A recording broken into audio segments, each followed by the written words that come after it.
Once upon a time, there was a Frenchman called Georges Melies, who was making and selling movies to the whole world. Movies that contained the tricks and devices of a modern film show. 20 years before I was born, and just a few years after the first movie was ever shown. In many ways, his is a sad story. So let's get the sad part over with by beginning at the end.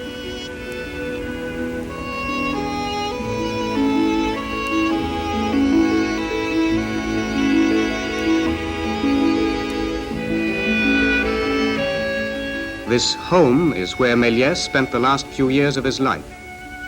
A retired humorist, he lived here with a few other retired humorists. This is his wife, Madame Melies, the real Madame Melies.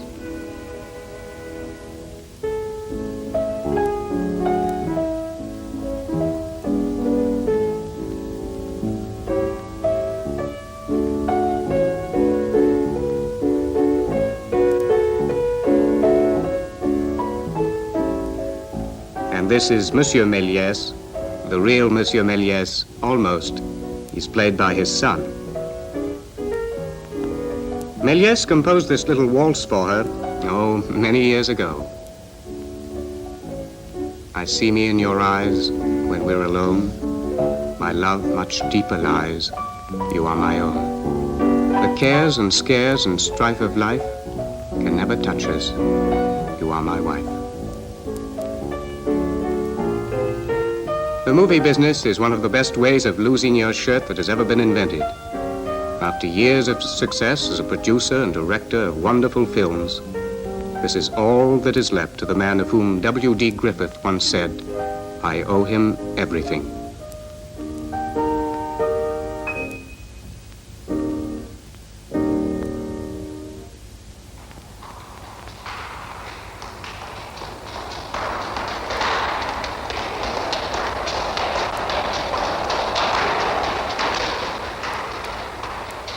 Melies was forgotten after the First World War. He disappeared from sight like one of his own fade-outs. When he was found again, in 1928, he was the owner of this toy shop in the Gare Montparnasse. He'd started out in life as a magician and prestidigitator, and he thought he'd finish his career by making children happy.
And now back to 1896. Melies was the owner of the Robert Houdin Magic Theatre. Dans sa présentation d'illusions fantasmagoriques, Monsieur Melies. Premier tableau, jeu de main, tour de passe-passe, serpentin, pigeon vol.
Deuxième tableau. Dans la boule de verre, le passé et l'avenir d'une tête couronnée.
Now some artistic views whose quality and historical value you will appreciate. L'Étude incurred the dislike of Madame de Pompadour, 35 years imprisonment.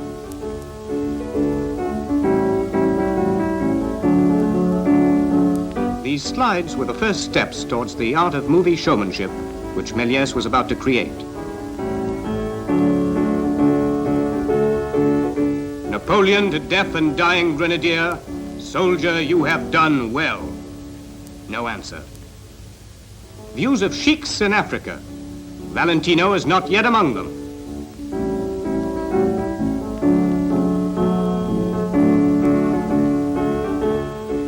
The gendarme, as usual, the cop has the last word.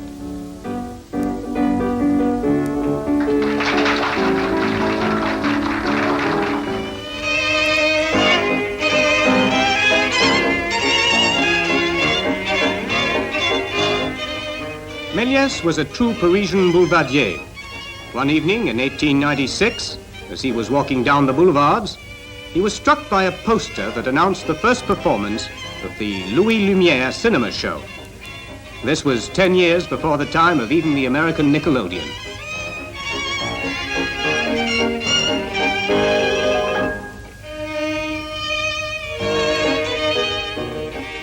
He was about to see such films as the arrival of a train in a station, the breakfast of the baby, the launching of the ship, and the lovers' meeting, etc., etc.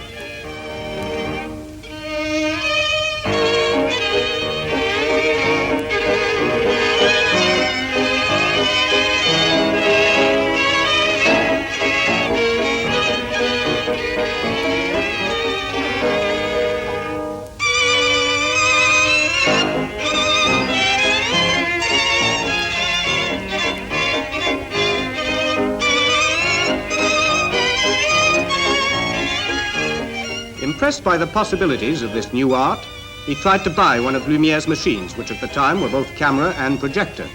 "It's wonderful, Monsieur Lumière, simply wonderful," he said. "No, it's only a scientific curiosity, Monsieur Melies. Could I buy one of your machines?" "My invention is not for sale," replied Lumière. "I'll give you 10,000 francs. "No, sir, my invention is not for sale. 20,000 francs. "Dear Monsieur Melies, I have no desire to see you ruin yourself. The cinema has no commercial value. No future, Monsieur Lumière, but it puts the whole world within the grasp, within the reach of everyone." But Lumière was not to be swayed. A few months later, Melies was beginning to experiment with his own camera.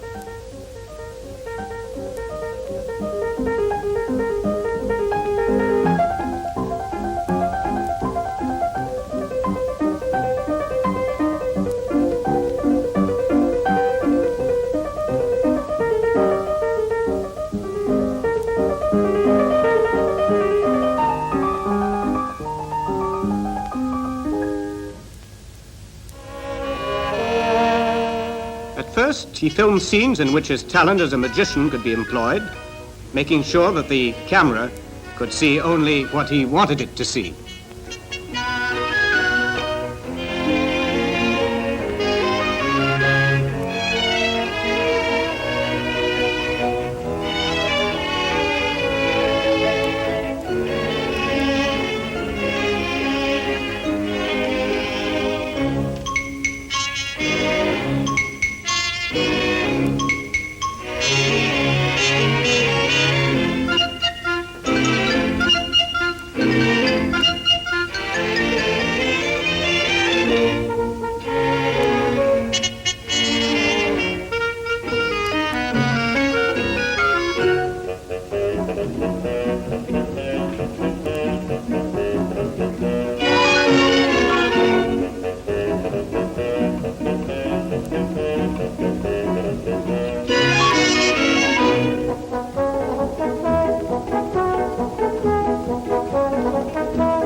Amazing, amazing.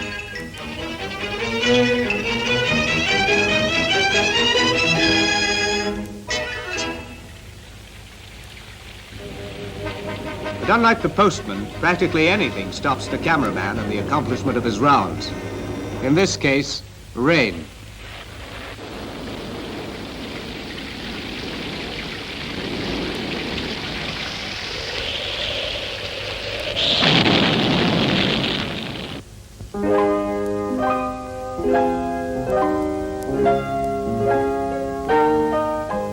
In those days, the sun was the only source of light for the movie makers. Melies decided to build a glassed-in studio for the protection of his scenery, his performers, and his equipment.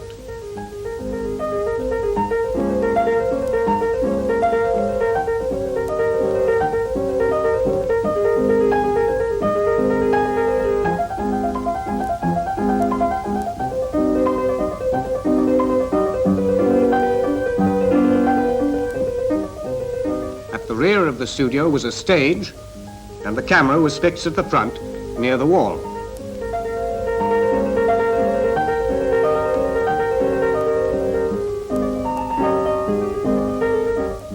The garden set.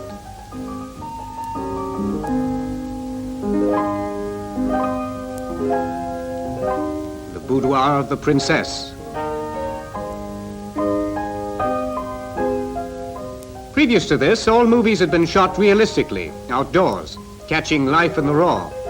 Now Méliès brought to the budding art the techniques of theatre stagecraft, with moving backgrounds, trick settings, and complicated apparatus.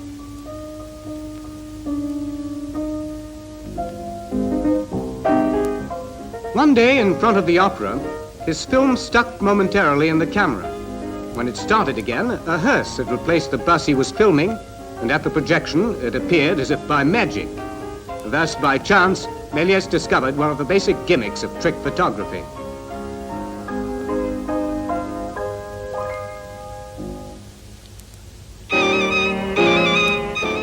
In 1901, Méliès produced The Man with the Rubber Head, using black backgrounds and double takes on the same film.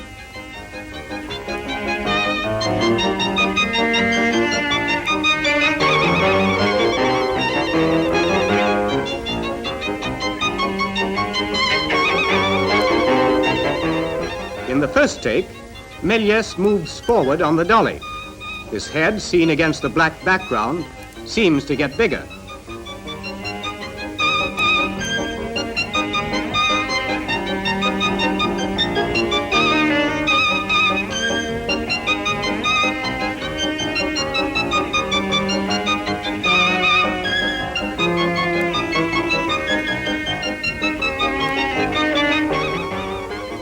In the second take, only the scenery around the background and Méliès himself blowing up his own head is caught on the film, and this is the result when the two takes are combined.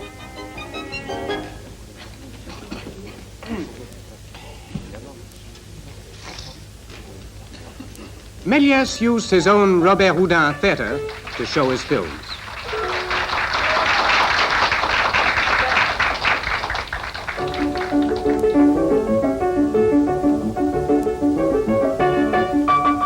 In The Music Lover, as many as 9 different takes were used per frame to produce this effect.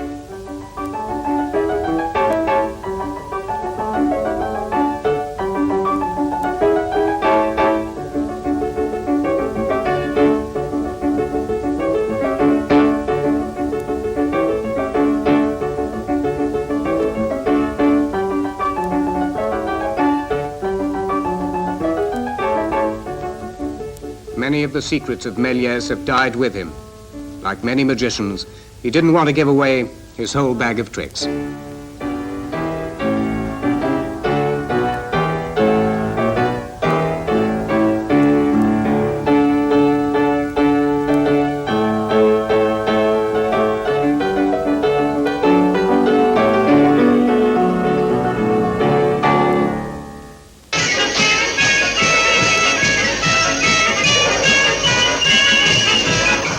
At the turn of the century, the street fairs and carnivals of France attracted great swarms of humanity.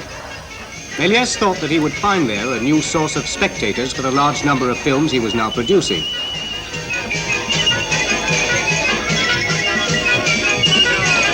Voyage dans la lune! Entrez, mesdames, messieurs!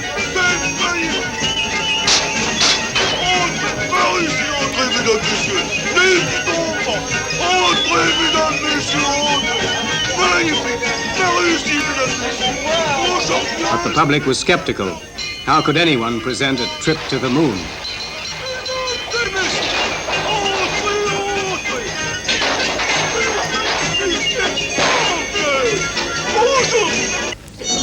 They didn't know that Méliès' imagination was so fantastic that he could keep the promise of his motto, the whole world within reach. The whole world, yes. The moon, the stars, and the planets too, all within reach.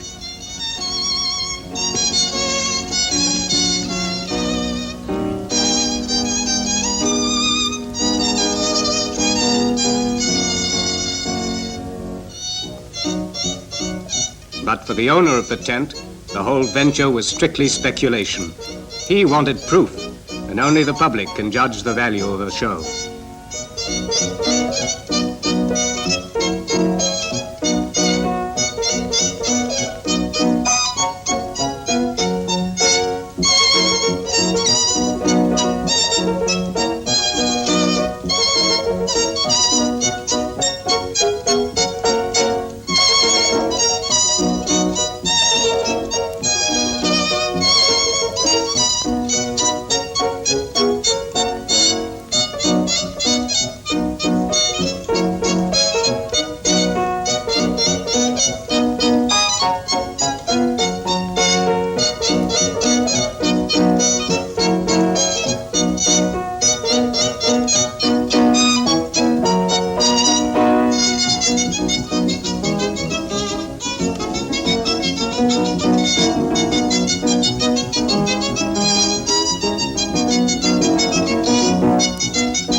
And the public loved it.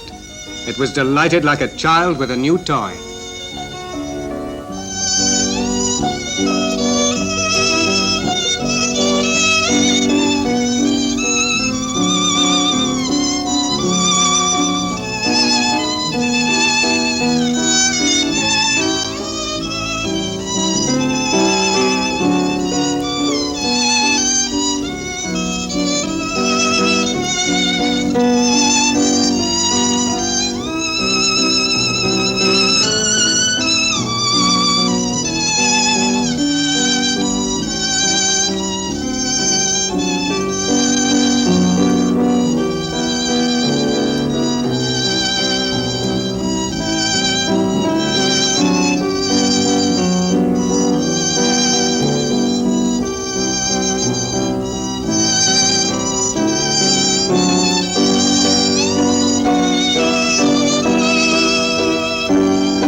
The proof of the pudding is in the eating. The owner of the tent show is now willing to pay for the right to show the films.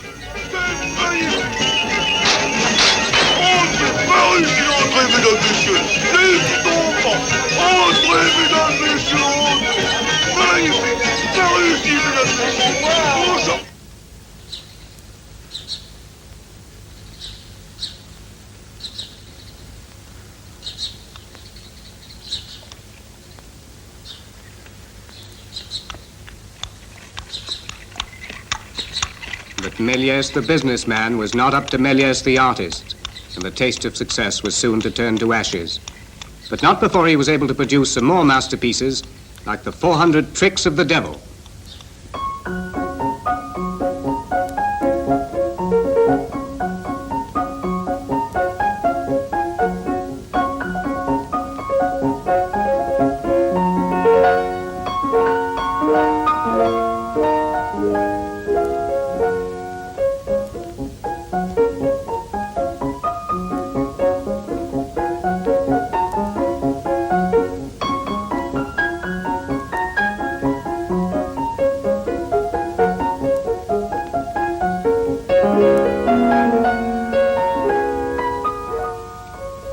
Before the First War, the copyright laws of the world were not what they are now.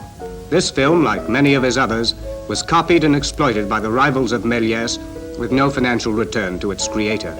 Ruined by his imitators, squeezed out by his competitors, Méliès was finished by the war. And one day, bitter at his failure, he burned most of the celluloid children of his fancy, the last tragic joke of this first great movie maker.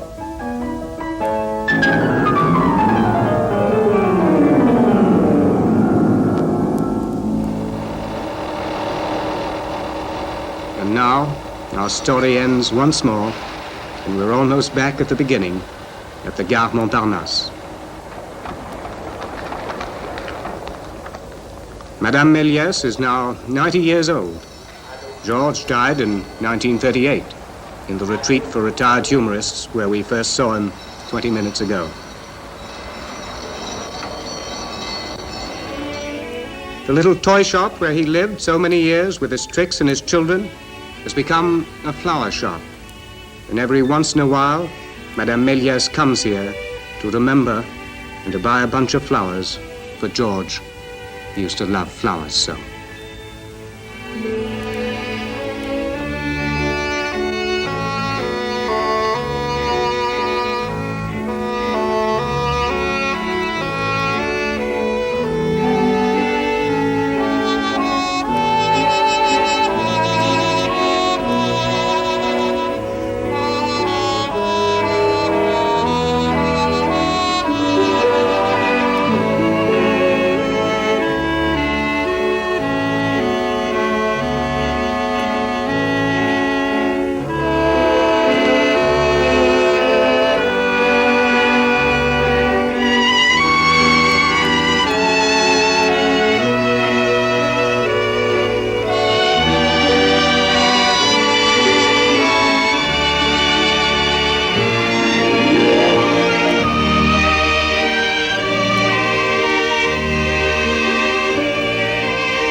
She goes to Père Lachaise Cemetery, where he now rests.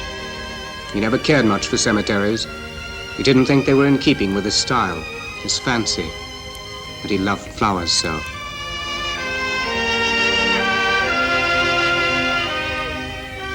And this is the end of the story I started to tell a little while ago. But the little waltz is still here, and I think perhaps you understand now why, without Georges Méliès, this movie, and many others, could never have been made.